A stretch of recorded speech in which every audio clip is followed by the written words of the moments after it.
risen with the confirmation of Steve Rogers' fitness after the test, and apart from the inclusion of Mark Wakefield at 5/8 in place of Gary Wright, whom he replaced last week at half-time, this is the same team which went down by 3 points to North Sydney 7 days ago. With Canterbury 3 competition points and Cronulla 5 away from the top 5 and only 6 matches to play, both teams face an almost impossible task of making it through to the semi-finals. This applies particularly to Cronulla, and Canterbury is the side which really must win today. But there'll be little in this result, as in the 31 times they've met since 1967, their records are similar and the average winning margin is only 3 points. In the first round this year, Canterbury won by 9 points at the Endeavour Field, while last year each lost its home game. Cronulla winning by 7 points here at Belmore and Canterbury by 18 points at Endeavour. We haven't sighted much of the Canterbury attack at this stage because Cronulla have had possession and have been able to maintain pressure on them, but on that occasion, just prior to Gearan kicking that goal, they look very good with the ball and they need plenty of it. They like to throw it around. Well, there was a good break made down the middle, and Canterbury are on the attack with the pass going out to English for Mortimer. He's racing for the line. Across comes Wakefield. Rogers gets him. Well, tit for tat. We saw Rogers filled by Steve Mortimer covering tackle earlier, and that one has saved a certain try. Kicked her in the play the ball, and a penalty will go to Canterbury.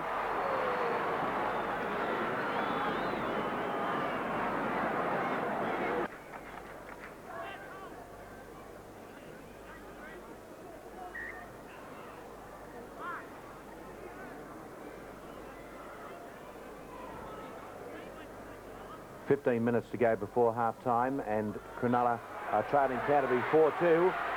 And Canterbury looking for the first try of the match. Mark Hughes gives it out wide. Peter Mortimer going for the line. Across comes the cover, but he's in to score. Peter Mortimer getting quick service. First try of the match to Canterbury. 7 start again. McNamara to Hatch. Haddock. Wakefield on the burst. Pull back.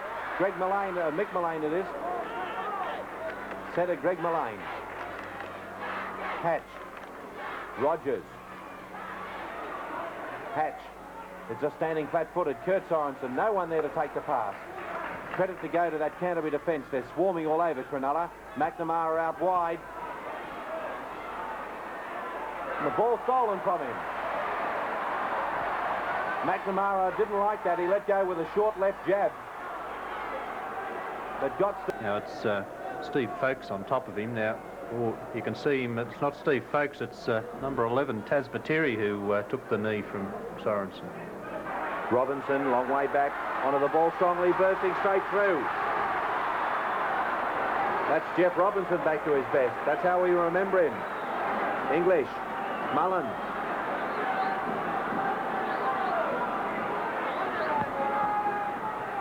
English. Steve Mortimer went the blind side. It was given to Folkes. Turned back inside. Mark Hughes.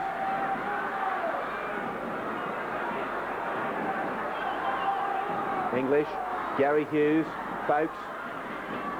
Support out there to Chris Mortimer. Giving it inside to Steve Mortimer. Starting through. No support now. He's got it. Mark Hughes. Close to the line.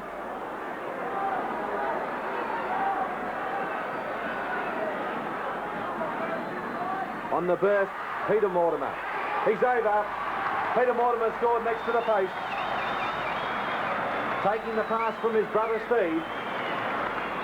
And the beauty about that was that he was on the burst when he took it. He was flying onto the ball. And although held by the defence, his weight...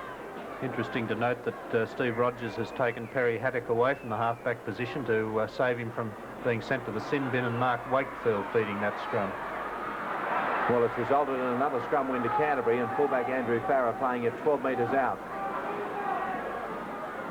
Bateri, Steve Mortimer, Gary Hughes. Pass and intercepted, and away goes Greg Mullane, racing downfield. He's got the support after him, along with the defence, but Greg Mullane's going to score under the post from an intercept.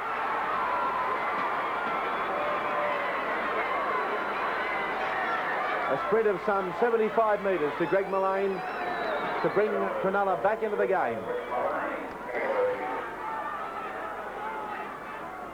Hatch, Rogers.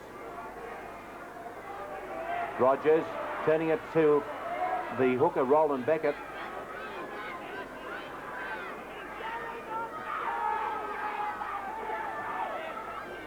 McNamara hit high.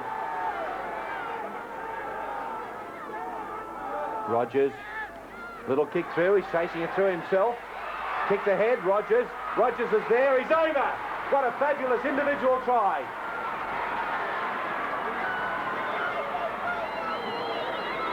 That's a great try to bring Cronulla back into the match.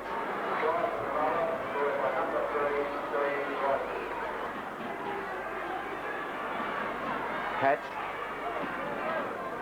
Sorensen on the burst, picked up support, Robert Lane. Lost the ball. Canterbury have got it in their own half. Mark Hughes. That's, folks, a penalty. Centre field. Gearan, quick tap. Caught by Hatch. How many times do we see a game like this with time getting away towards the end? It's 12-all. There's another penalty to Canterbury, but what I was about to say is at 1 point that shadows lengthening, kicking with the breeze. Cronulla looking into the sun. Steve Gearan gets it up nicely. It looks straight.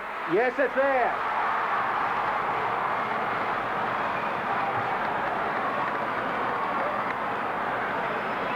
Five minutes to go in the game. Fine game here today, but I thought that Stevie Mullen has been, and also Mark Hughes has had an excellent game, but Steve Mullen I like him for he's really involved himself for the full 80 minutes. And Cronulla, well, they've had some very good performances. Certainly Steve Rogers, a brilliant try he scored, and Kurt Sorensen, Dane Sorensen, they've tried very hard indeed. But Canterbury, as I said, look like getting away with this game. 14 points to 12 at the moment. And Cronulla in possession inside their own quarter, but they can't win the game from there. We've got just on a minute to go. And Canterbury have got the ball, and that's going to ensure victory.